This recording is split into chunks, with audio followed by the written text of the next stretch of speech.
అందరికీ నమస్తే.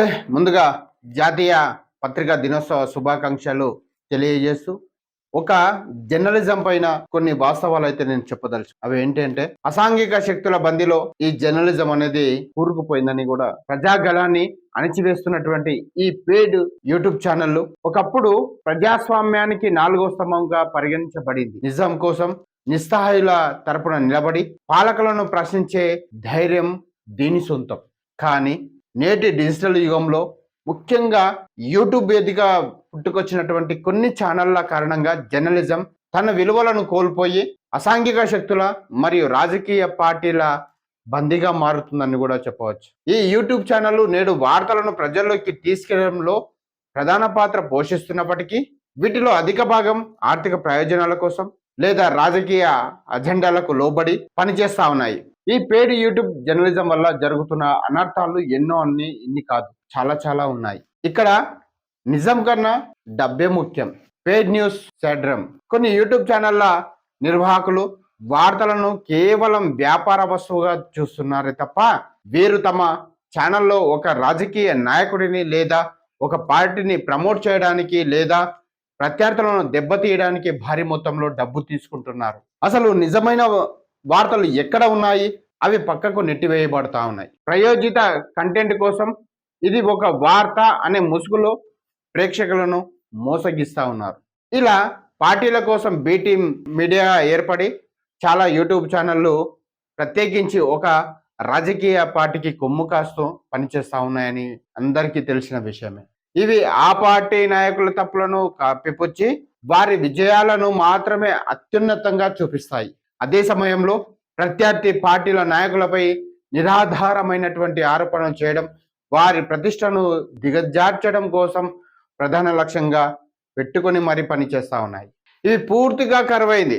ఏ పార్టీకి అనుకూలంగా పనిచేస్తున్నారో ఆ పార్టీని ప్రశ్నించడానికి వీరు సిద్ధంగా ఉండరు. క్లిక్ బైట్ సంస్కృతి, సంచలనాల వేట, వ్యూస్ కోసం మరియు యాడ్ రెవెన్యూ కోసం సంపాదించాలనే తపనతో ఈ ఛానళ్ళు వార్తలను సంచలనాత్మక శీర్షికలను పెట్టి ప్రజలకు ఆకర్షణ ఇస్తున్నాయి. శీర్షికలు చెప్పింది లోపల లేకపోవడం, అతిశక్తిగా చెప్పడం అనేది చాలా సర్వసాధారణం అయిపోయింది. అసలు ప్రజలలో విశ్వసనీయత అనేది లేకుండా పోతా ఉంది. దీనివల్ల కొన్ని చాలా యూట్యూబ్ ఛానళ్లు జర్నలిజం పై ప్రజలకు నమ్మకం అనేది సన్నగిల్లిపోతా ఉంది. వ్యక్తిగత దూషణలకు ఒక వేదికగా తమ ఎజెండాను ప్రశ్నించిన వారిపై లేదా తాము వ్యతిరేకించే నాయకులపై ఈ ఛానళ్లు వ్యక్తిగత దూషణలు మరియు అవమానకరమైనటువంటి పదజాలను ఉపయోగించడానికి వెనుకాడడం లేదు. ఇది ఆరోగ్యకరమైన చర్చకు బదులు సమాజంలో విద్వేషాన్ని, విభేదాలను పెంచుతా ఉంది. మరి ప్రజాస్వామ్యంపై పెను ప్రభావం పడుతుందా అంటే చాలా పడుతుందని కూడా మనం చెప్పవచ్చు. యూట్యూబ్ జర్నలిజంలోని ఒక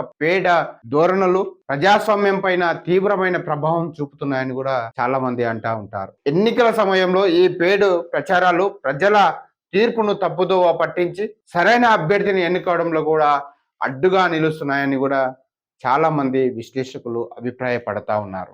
ప్రజలు ఒకే రకమైనటువంటి రాజకీయ అభిప్రాయాలను అందించే ఛానళ్లను మాత్రమే చూస్తూ ఇతర వార్తలను తెలుసుకోకుండా గ్రూపులుగా విడిపోతా ఉన్నారు. దీని ద్వారా ఇక ఉన్నటువంటి నిజమైన సమస్యలు పక్కదారి పట్టించే అవకాశం కూడా ఉంది. రైతుల సమస్యలు, నిరుద్యోగ సమస్యలు, అవినీతి వంటి నిజమైన సామాజిక సమస్యల గురించి చర్చించకుండా కేవలం రాజకీయ నాయకుల పరస్పర ఆరోపణలకు మాత్రమే ప్రాధాన్యత లభిస్తా ఉంది. అసలు మన కర్తవ్యం ఏంటి? ఈ చీకటి యుగంలో జర్నలిజం తన పవిత్రను కాపాడుకోవాలంటే ప్రేక్షకులు మరియు ప్రభుత్వాలు మేల్కోవాల్సిన అవసరం ఎంతైనా ఉంది. కేవలం ఒక ఛానల్ను నమ్మకుండా అనేక వనరుల నుండి సమాచారాన్ని పోల్చి చూసుకొని సత్య నిజాలను నిర్ధారించుకోవాలి. సంచలనకు బదులు విశ్లేషణాత్మకమైన కంటెంట్ ను ప్రోత్సహించాలి.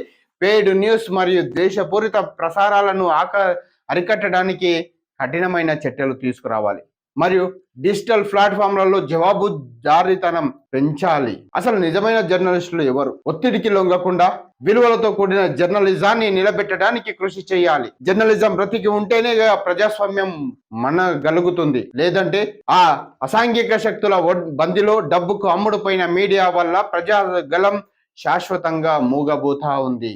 ఇకలైనా అసలైన జర్నలిజాన్ని బ్రతికిద్దాం. ప్రతి ఒక్కరికి మరోసారి జాతీయ పత్రికా దినోత్సవ శుభాకాంక్షలు తెలియజేస్తూ మీ జర్నలిస్ట్ నరేష్ కుమార్. చూస్తూనే ఉండండి శ్రీ బలభీమను ఛానల్.